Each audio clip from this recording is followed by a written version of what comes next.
Go. Okay, so here we are. This is our final week in Nehemiah for the foreseeable future. We may come back to him at some point in time, but maybe only at a glancing blow rather than a head-on collision.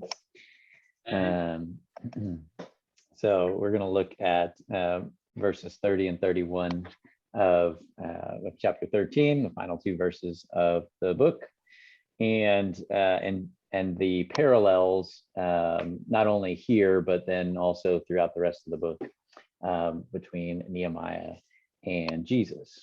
So you're going to want to have your pens ready or pencils ready for some cross references and some other places in scriptures we'll go to and that I talk about in my message. So but we'll go ahead and I'll read verses 30 and 31 that say, "Thus I cleanse them from everything foreign, and I establish the duties of the priests and Levites, each in his work. And I provided for the wood offering at appointed times and for the first fruits. Remember me, O my God, for good." All right, so I start with the three verbs in these verses, and that's cleansed, established, and provided.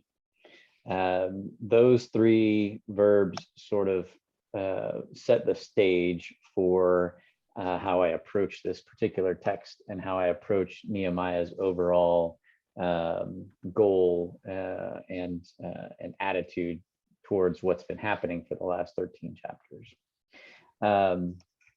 So there's a sense that in saying this in these final two verses is sort of the wrap up for Nehemiah. It's sort of the if you forget everything else, know this kind of thing. It's the bottom line, so to speak. So he talks about, I cleansed them from everything foreign, established the duties of the priests and Levites, and provided for the wood offering. So he says nothing about the wall. There's no, hey, look at this, great project that I did and helped the people build this wall in 52 days. I mean, that would be something to brag about if you really think about it. It's like, oh wow, we got all this ragtag bunch of people. Everybody took a little section here, and somebody took an extra section here, and somebody took this big section over here. But it was this, massive group effort to get it accomplished, and we got it accomplished in 52 days and restored the glory and honor of God to the city that bears his name and the temple and all that kind of stuff. But that's not what he does. He talks about the people and what he does for the people. So he cleanses them from everything foreign. So if you could just read back through the beginning of chapter 13, like I preached about last week, from the temple needing to be cleansed, from the Sabbath needing to be reestablished, and from the mixed marriages needing to be eradicated. Just those things right there are enough to talk about for a while. But then you go back to when they were when they were dedicating the wall, when they're signing the covenant. They did several things where they read the Torah and they're like, oh, we need to do this. And so they dedicate themselves to that. And so they cleanse themselves from they confess their sins in chapter 9, their own sins and the sins of their ancestors. And they were trying to set themselves right. And all of this has been leading up to this rebuilding work that Nehemiah has been doing. In addition, Nehemiah has sort of he's had over the course of the book, he's pushed back on foreign enemies, Tobiah, Sanballat, Geshem, those guys that have popped up in several different places. He's pushed them back. He's tried to remove them from their influence over the people. And so again, this idea of cleansing them from anything foreign, whether that's foreign wives or foreign powers or foreign deities, all this kind of stuff is just kind of he's worked this whole time to cleanse them from this. in order to set them up to worship God the right way, in the way that the Torah explains, in the way that Ezra's been trying to teach them in his work as well. So then he establishes the duties of the priests and the Levites.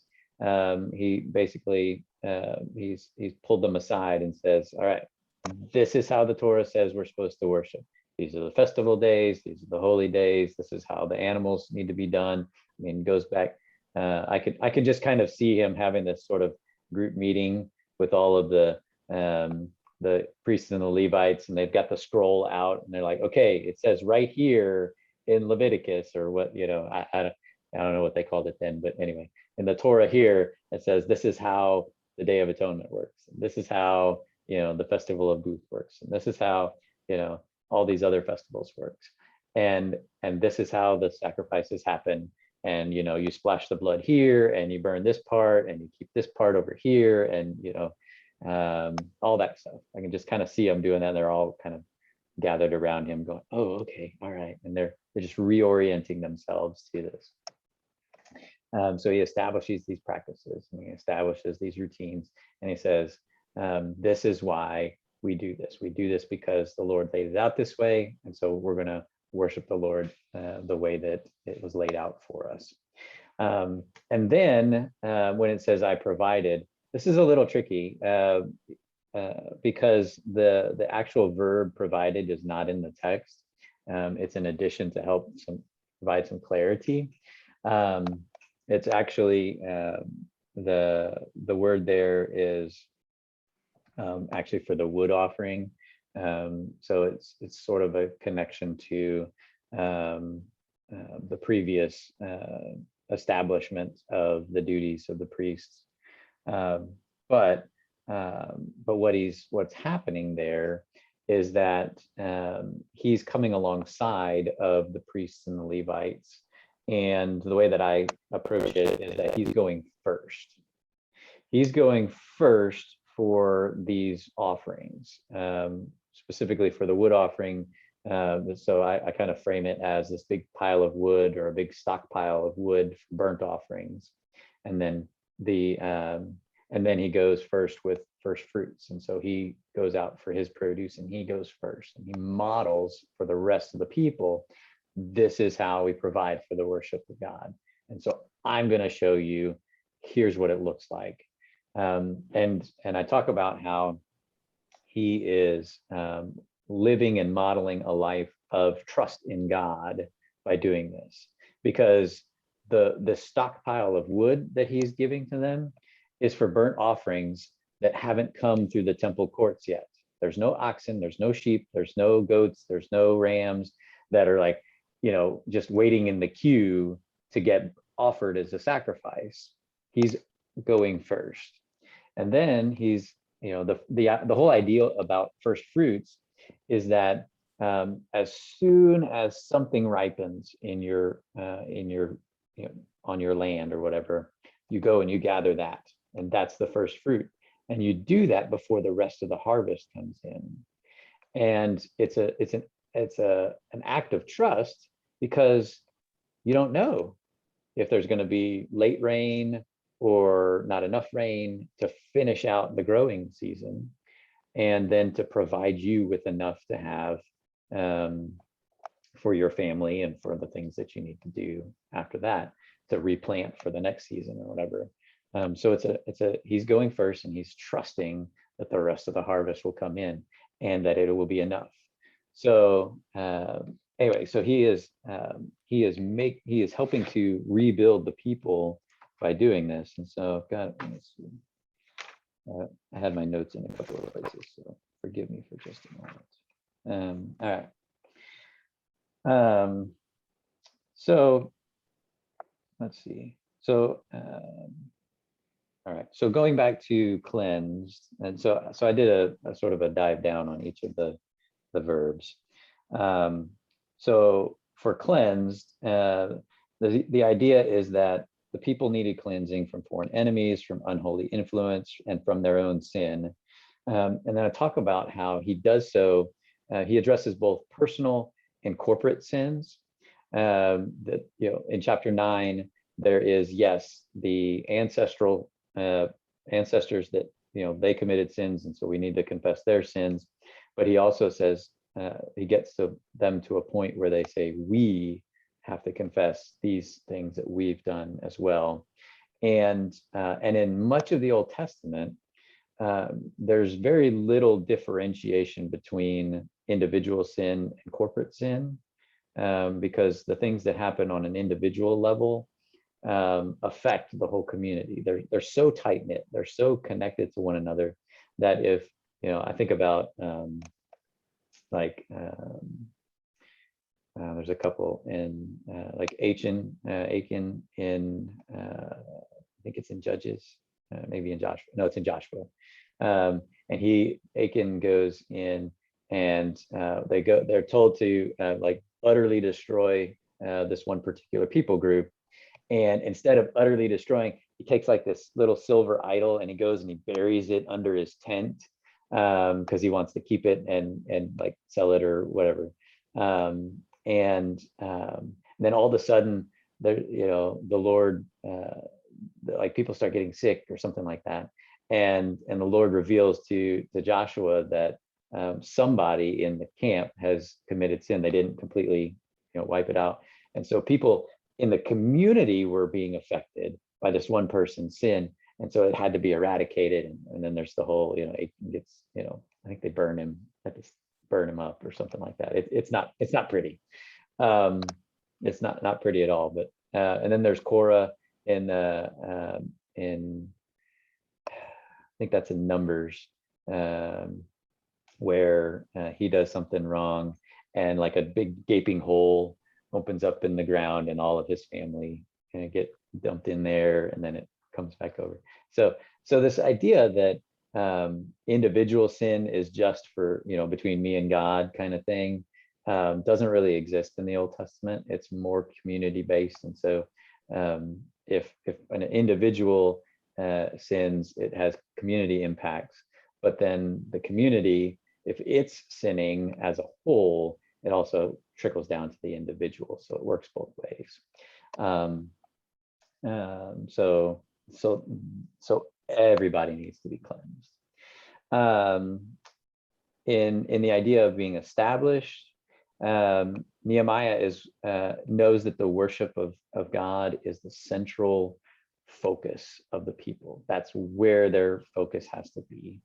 And so they have to establish these regular practices and these the practices according to the Torah. And so that's why he has to keep the Levites and the priests back on track, and therefore they can lead the people in right worship, so that they can be faithful to the call of God.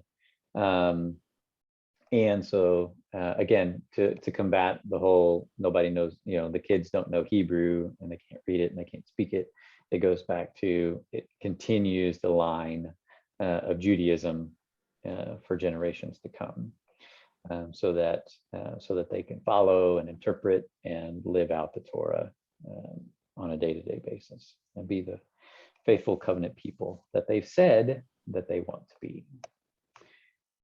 Right.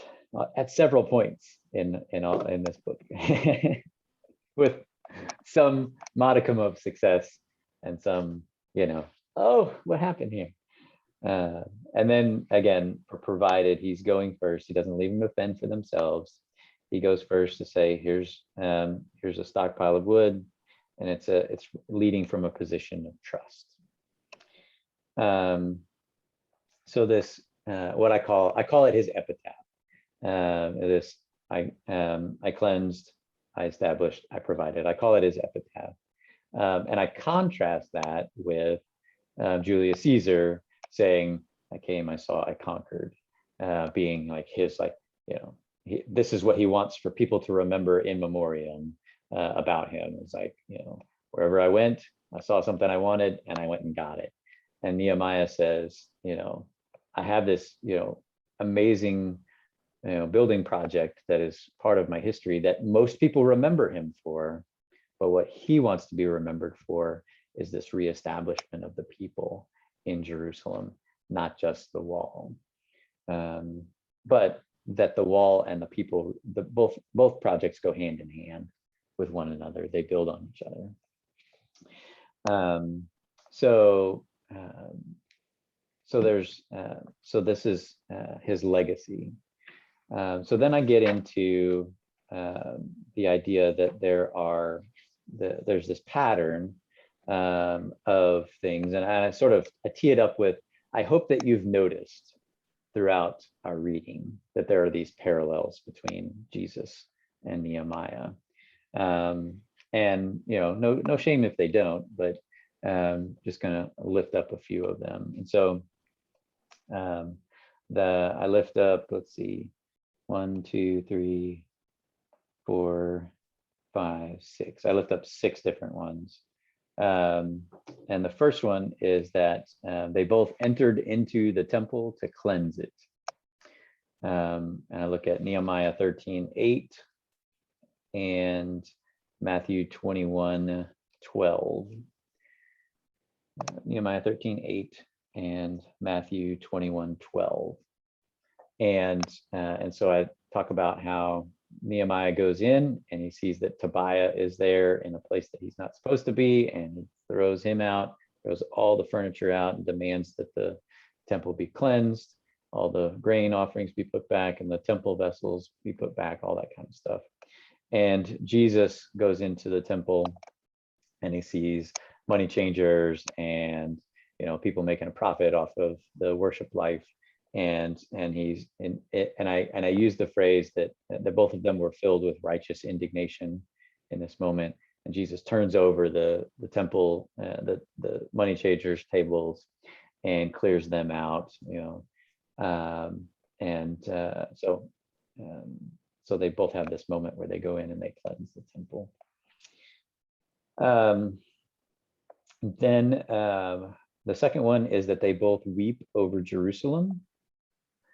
And that's in Nehemiah 1:4. Nehemiah 1:4 and Matthew 23:37-39. Matthew 23:37-39. So Nehemiah, when he hears 27 or 37? 37, 37, 37-39. And so Nehemiah has this moment as he hears the news about Jerusalem, where he hits his knees and he prays for an extended period of time over the state of Jerusalem. Jesus in Matthew 23 weeps over Jerusalem as the place that kills the prophets that are sent to them, and how he longs to gather them under his wings like a mother hen, and wants to cover up her brood.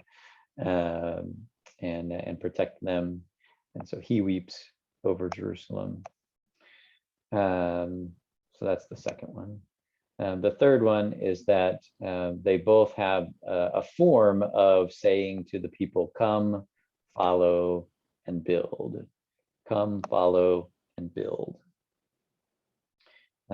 So in Nehemiah 2:18 is where Nehemiah says, he's finished his survey of the land and of the state of the wall, and he pronounces, here's what we're going to do. We're going to rebuild this wall, and if you'll come with me, we'll make this happen, and we'll rebuild this wall.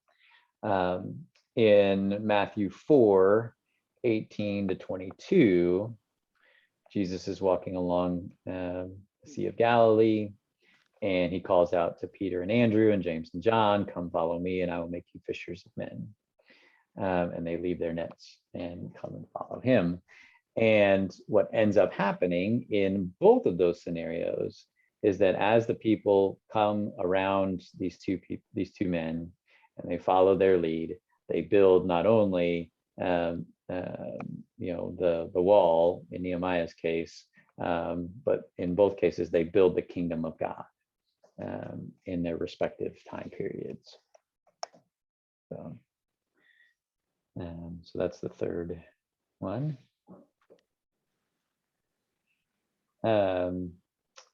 So then the fourth one is that there are that there are plots made against them. In Nehemiah 6:2, there's the Tobiah and Sanballat and Geshem kind of come around, and they want to meet together. They want Nehemiah to come off the wall, and they're like, "Here, come out here to the plains of Ono," and Nehemiah is like, "No, not going to happen." And then further, he goes on to, I'll get to that in a minute, but so there's this idea that they're trying to get rid of him. So then in Matthew 26, 3-5, the chief priests and the elders gather up, and they begin to plot how they can kill Jesus. And the interesting thing about that particular exchange is that they don't want to do so during the Passover festival, because the people might riot. They might get out of control. It's like, wait a minute, who's the ones that are out of control in this moment? Anyway, that's for another day. So there's plots made against it. Nehemiah 6:2, Matthew 26, 3-5. The fifth one is that there are false accusations of royal aspirations. That's a mouthful there, but basically there are accusations that Nehemiah and Jesus want to be king. So in Nehemiah 6:6, there's the open letter that says that why you want to build the wall. According to the report from Geshem, you wish to become their king. And Nehemiah knows it's not true, and so he comes back real quickly that it's false. But then in John 19:15, in the middle of the crucifixion scene, Pilate calls out to the crowd and says, "What do you want me to do with your king?" And they say, "We have no king but Caesar." So there's this false royal aspiration that's placed on Jesus, that he wanted to be a political king, which is different than what he actually wants to be, but they don't understand that yet. So Nehemiah 6:6 and John 19:15 are those two. And finally, both of these guys finish the work, their earthly work that they've been given.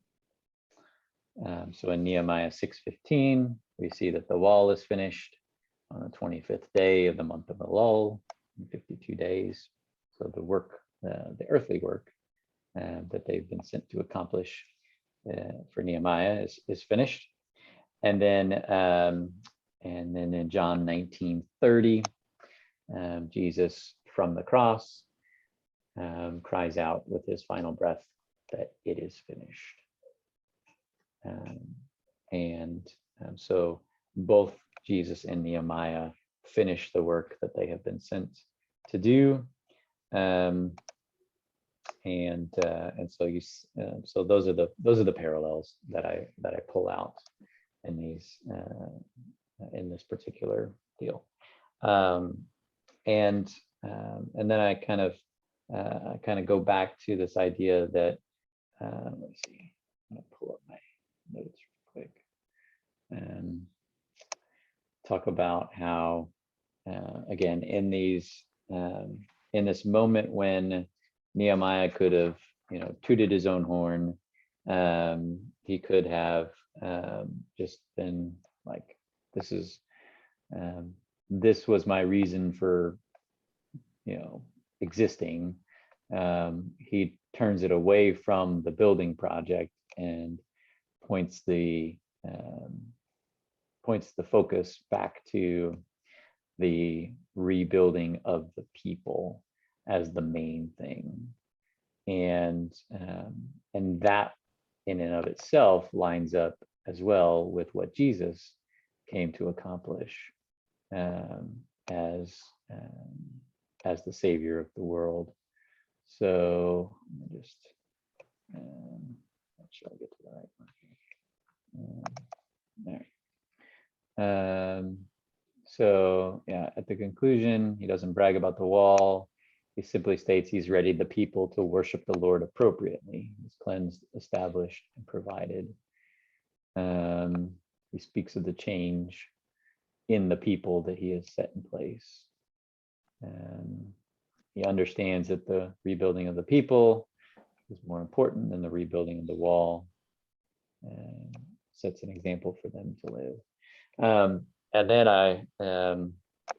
one of my closing statements is that Nehemiah's work among the people foreshadows the ultimate work that Jesus will accomplish for the people. So Nehemiah is working to reestablish the people as the people of God in the ways that he can, so that they can worship well and worship rightly. But then Jesus comes onto the scene to ultimately set us right with God, and ultimately fulfill all of the law for us, that which we could not fulfill ourselves. So, so there you go. And that's where we are this week. That's good. Yep.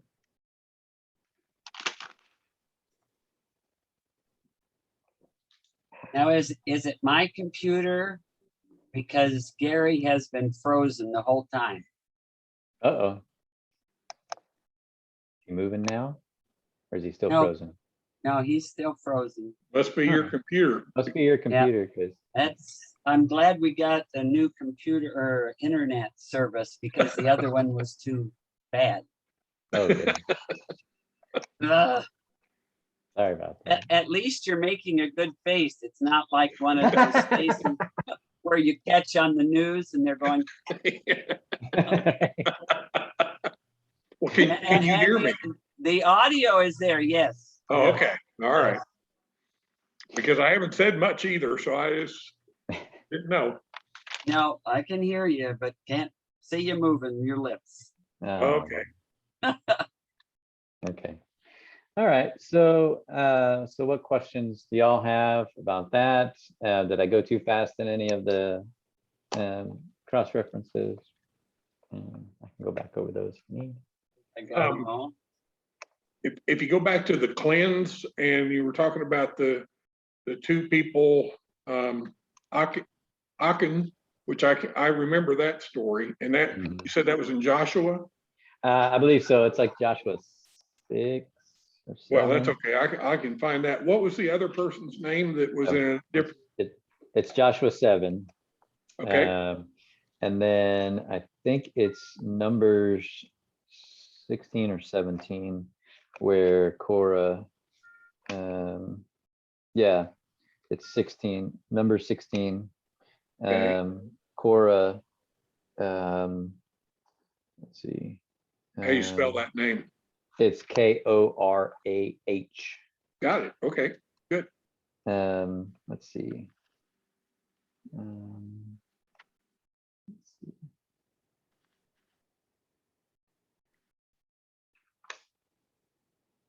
Yeah, they had.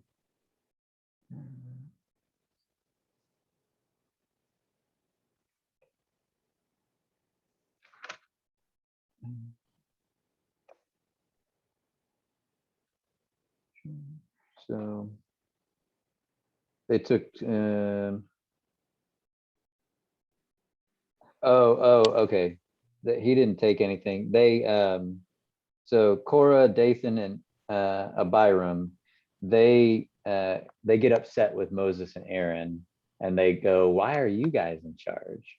And so the Lord gets upset and tells them to pay no attention to their offering. And then in verse 20, it says, the Lord spoke to Moses and to Aaron, saying, separate yourselves from this congregation so that I may consume them in a moment. They fell on their faces and said, O God, the God of spirits of all flesh, shall one person sin and you become angry with the whole congregation? And then the Lord says to Moses, saying, say to the congregation, get away from the dwellings of Korah, Dathan, and Abiram. So Moses got up, turn away from their tents of these wicked men and touch nothing of theirs, or you will be swept away for all their sins.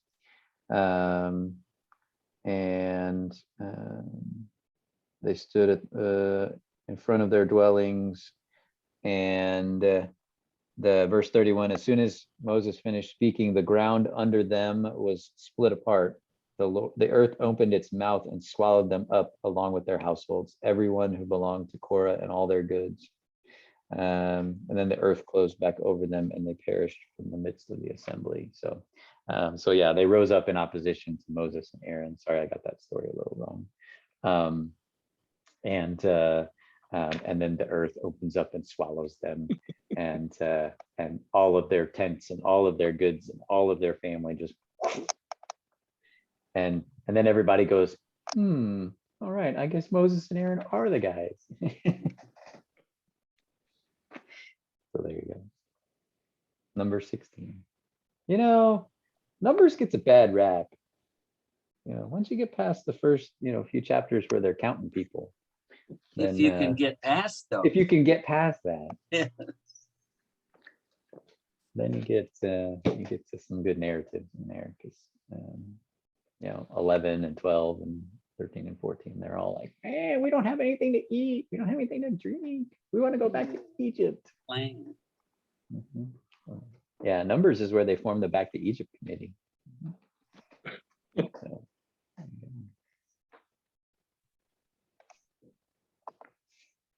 all right, what else?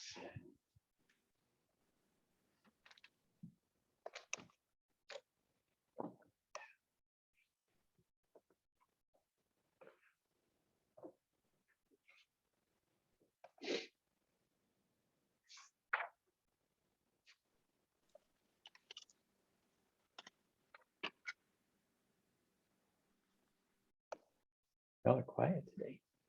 Yeah. It's not because I explained it all, I promise. Well, we've got our homework for us to look these Yeah. up and be ready. It's a little shock and awe is what. Yeah. No problem.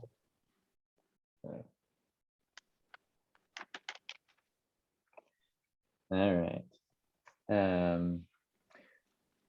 Well, while you're gathering up notes and things like that, so I'm going to have decided what I'm going to do for the next few weeks,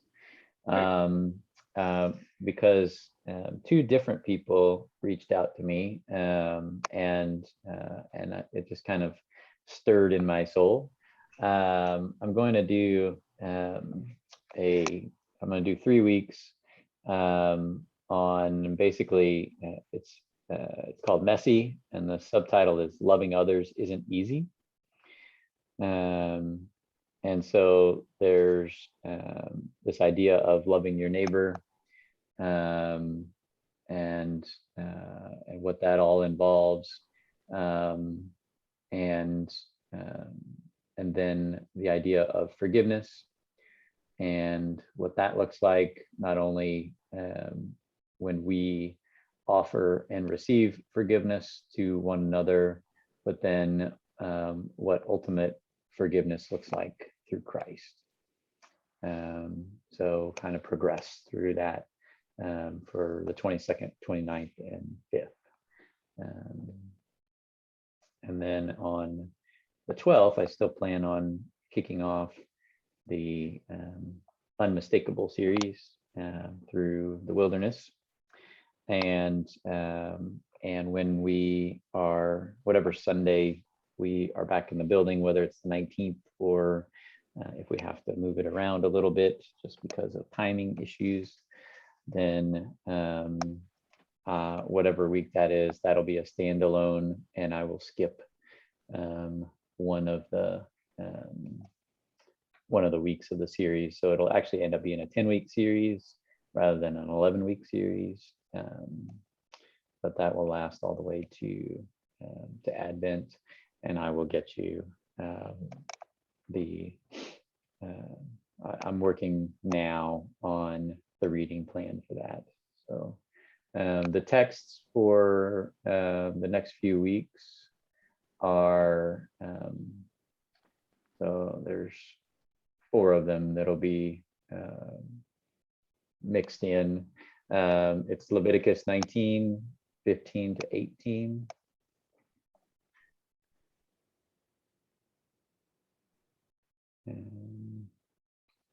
And then Luke 10, 25 to 37.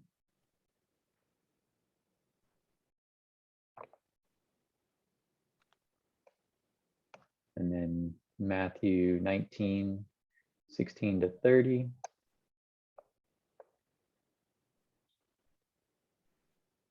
And Romans 13, 8 to 14.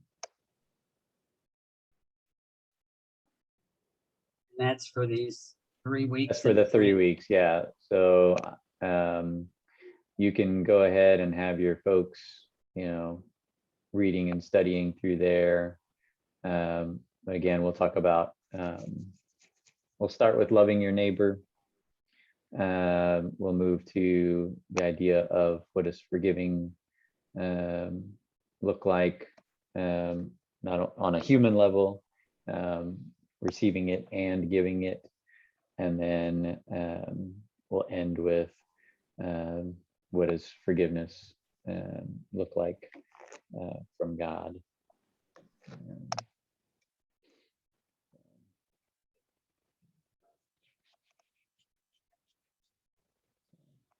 You can have your folks starting to read those particular passages, and others that, if they have study Bibles and things like that, that cross references, and they can be digging into other things as well. But, So will there be a sermon on any of this on the reunion day? no. Okay. No. I didn't think so. I just want to be sure. No, the reunion day will be a standalone message about being back in the building, not, but being restored. The celebration of our overcoming the challenges that we faced in the last 18 months. Because, quite literally, it'll be 18 months since we shut down for COVID when we come back in the building. Not counting those 4 months that we were open back last fall, but since we had to go completely online back in March of 2020, it'll be 18 months. Oh, welcome back, Gary. You have your hand on your cheek. Hey! Hey! Internet Oh, don't connection. make me sick. Oh, He's just testing it out. Oh, Goodness. oh well. Yeah. So anyway, but no, the whatever day we come back will be a standalone deal. Good deal. I've invited Okay. the district superintendent, and so hopefully she'll be there, and we'll have a good time to celebrate, and we'll have lunch that day, some games and stuff outside, so it'll be a fun day. And we had 206 RSVPs for t-shirts. Good. Representing All right. 90 Good. families. Yeah. So it's going to be a good day. It'll be a good day. Anyway, we'll see. You'll see some more stuff about that gets closer. So is this our last Zoom? Um, Or are you doing? yeah, this will probably be our last Zoom. I can send you all some stuff. I think I have some Questions? questions and stuff. Yeah. Okay. I got to look in my files here. Yeah, I'll have to. I can pull together some questions. Get those to you so that you can be. Very good. That looking would be ahead of helpful. things. Yep. Yeah. There we go. So, awesome. All righty. Well, I appreciate y'all. If there is anything I can do, and if we get to the middle of next week and I haven't sent you questions, just go ahead and hey Dean, any questions? I'm just with all the stuff going on, sometimes it just goes in one ear and out the other, and I didn't get written down, and all of a sudden it's like, no. Anyway, Can't understand that at all. I hear it, it's part of getting older thing. I don't know. Anyway. No. Sorry. No. I won't blame it on that. No. There's just lots of moving pieces right now. But they are putting down new carpet upstairs right now in the building. So they've repainted upstairs. Bathroom should be finished tomorrow downstairs. So it's, I mean, We're not going to mess up that new carpet when we move stuff downstairs, are we? That is the hope that we don't, because We need to put some plastic down or whatever. Yeah. That they probably will. They've got plastic on the carpet in the worship center right now because we're beginning to get deliveries of things that, new stuff that needs to go into the building, and it needs a landing place, so they did that. But yeah, we'll have to keep things moving, and once we get things moved from upstairs down, they'll come back through and they'll do another clean. So yeah, it'll be. Is there any thought as to when we're going to be able to start moving stuff from upstairs to downstairs? Sure. Yeah, actually, Debbie Willis and I talked about that this morning. We're looking at they're supposed to be done in the building on the 27th. And so we're looking at scheduling the 28th, which is a Saturday, to be a volunteer day. We'll also have a secondary one on the 11th of September. And then there may be times where it's just, we put out a random call to be like, hey, we could use some help. And because some of it depends on when stuff gets delivered and when it gets, because there's things that need to be put together, and things that need to get moved out of classrooms so that those can be reset for coming back into the building, all that kind of stuff. So and if we need to make the building available for like your particular classes and things like that to come in and do that on a different day, then that shouldn't be a problem. The 28th is the day, I believe, for Carol's. It is, yeah. Memorial service, right? Right. It is, yes. So that's at 10 o'clock. So. But it's at First Baptist, is that right? It is. It's at First Baptist Wiley, yeah. Because because St. Barnabas they reenacted their COVID protocols, and they could only have 100 people in a sanctuary. Okay. So they were like, that's not going to be enough room. So they asked First Baptist. Okay. Yeah. So there should be a email going out about that later today.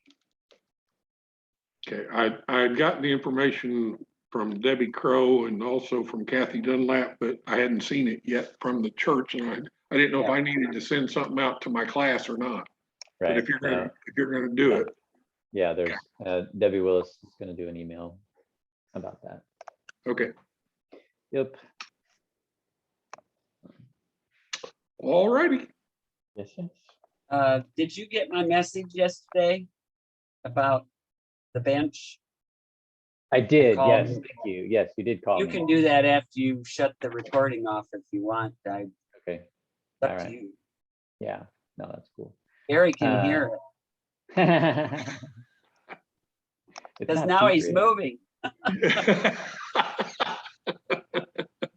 He could hear it before. He just Yes. he just couldn't see that he was actually there. So here, let me cut the recording.